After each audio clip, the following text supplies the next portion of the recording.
प्यारे बच्चों, मैं सुनीता वाई तिवारी, श्री संत गाडगे महाराज हिंदी विद्यालय भुसावल, आज इस वीडियो के माध्यम से पाठ 2 स्वास्थ्य और रोग इसके अंतर्गत स्वास्थ्य अर्थात हेल्थ क्या है, रोग का क्या अर्थ है, रोग कितने प्रकार के होते हैं और कुछ महत्वपूर्ण रोग जैसे डेंगू, स्वाइन फ्लू, एड्स और प्राणियों के द्वारा फैलने वाले रोग जैसे रेबीज़, इन मुद्दों पर चर्चा करेंगे।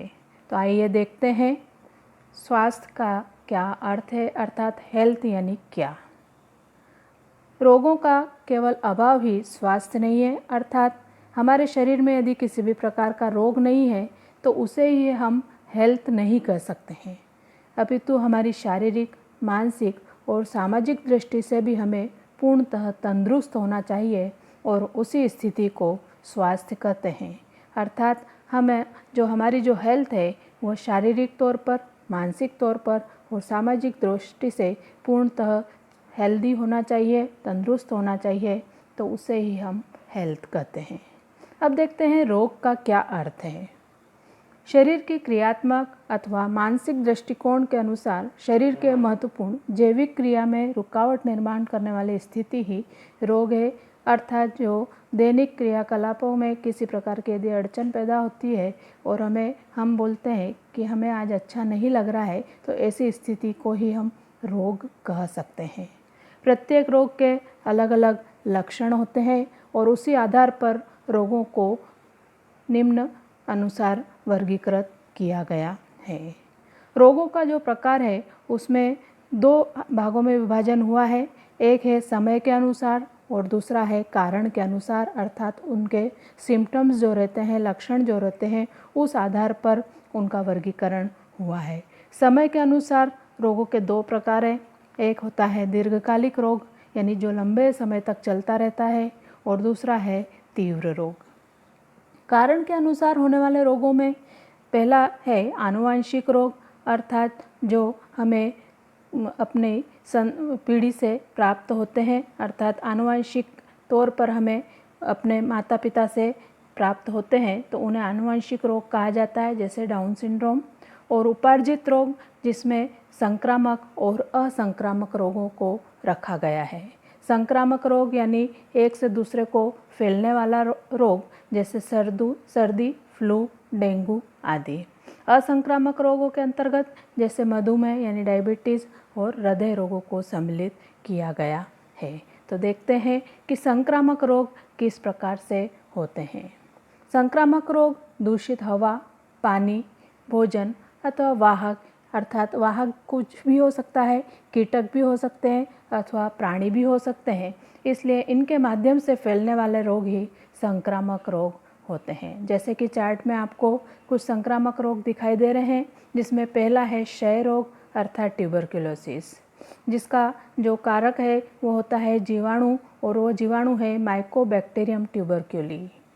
संक्रमण के माध्यम हो सकते हैं कि जो रोगी है उसके थूक से हवा द्वारा प्रसार होता है, रोगी के संपर्क में यदि लंबे समय तक रहते हैं तो हो सकता है, या रोगी की वस्तुओं का उपयोग यदि हमारे द्वारा किया जाता है तो हमें भी टीबी का संक्रमण हो सकता है। इसके लक्षणों में इसमें अधिक समय तक खांसी, थूक के साथ खून गिरना, वजन घटना और श्वास लेने में कष्ट होता है। इसके उपाय तथा उपचार के रूप में बीसीजी का टीका लगाया जाता है, रोगी को अन्य लोगों से अलग रखा जाता है और नियमित रूप से औषधियों का सेवन करना होता है। यह उपचार पूर्णतः और नियमित रूप से टीबी के पेशेंट को लेना पड़ता है। दूसरा जो रोग है वह है पीलिया अर्थात हेपेटाइटिस, जो कि विषाणुजन्य रोग है, अर्थात इसे hepatitis A, B, C, D, E द्वारा में विभाजित किया गया है। यह संक्रमण पानी के द्वारा अर्थात रोगी की उपयोग की हुई सुइयों के द्वारा या ब्लड डोनेशन अर्थात रक्त आदान के द्वारा भी हो सकता है। इसके लक्षणों में भूख कम लगना, गाढ़ी पीली पेशाब आना, थकावट, जी मचलाना, उल्टी आदि लक्षण दिखाई देते हैं। इसके उपाय तथा उपचार के रूप में पानी को उबालकर छानकर पीना, शौचालय का उपयोग करने के पूर्व और पश्चात हाथ साबुन से धोना, आदि अनेक सावधानियों का उपयोग किया जाता है। तीसरा जो रोग है उसमें कुछ रोगों में कुछ विशेष प्रकार के महत्वपूर्ण रोग वर्तमान स्थिति में हमें दिखाई देते हैं। उसके अंतर्गत पहला जो रोग है वह है डेंगू। डेंगू जो रोग है यह संग्रहित पानी में मच्छर अंडे देते हैं तथा उनकी वृद्धि के लिए पोषक वातावरण निर्मित होकर उनकी संख्या बढ़ती है। मच्छरों की विभिन्न प्रजातियां अलग अलग रोगों का प्रसार करती है। उन्हीं में से एडिस एजिप्ट प्रकार के मच्छर के द्वारा यह संक्रामक रोग फैलता है। यह रोग फ्लेवी वायरस के डेन 1 और 2 के कारण होता है। इसके लक्षणों के रूप में तेज बुखार, तेज सिर दर्द, उल्टी होना और सबसे महत्वपूर्ण आँखों में सबसे अधिक दर्द होता है।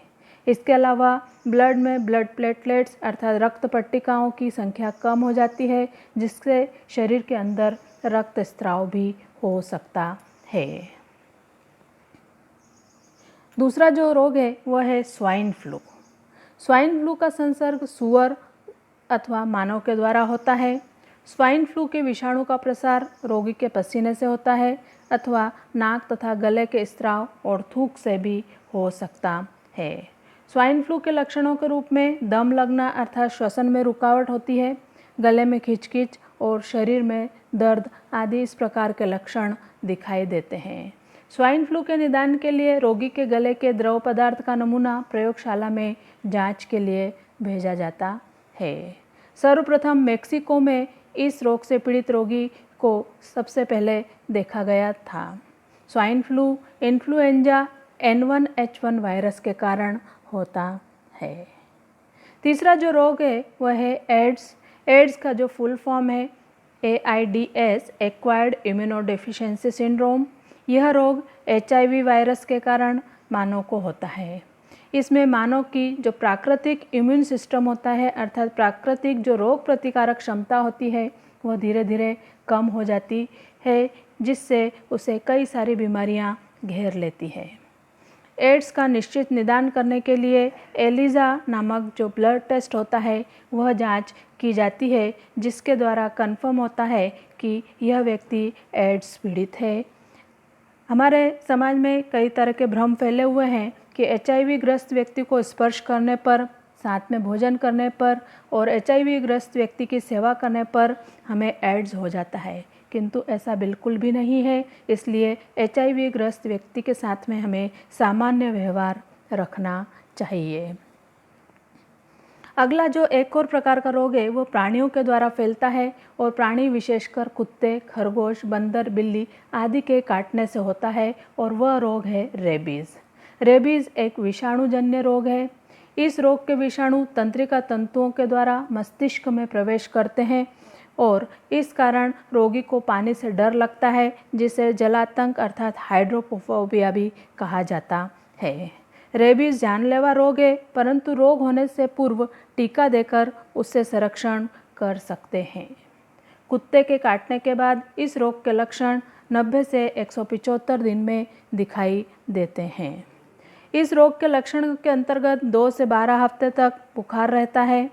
रोगी एबनॉर्मल बिहेवियर करता है और उसे विशेषकर पानी से डर लगने लगता है। इस प्रकार इस वीडियो के माध्यम से हमने विभिन्न प्रकार के रोगों के बारे में जानकारी एकत्र की। अब इस वीडियो के आधार पर ही आपको कुछ स्वाध्याय के प्रश्न दिए गए हैं, जो आप इसमें से पूरी तरह से हल कर सकते हैं और अपनी नोटबुक में इस जानकारी को एकत्र कर सकते हैं। Thank you.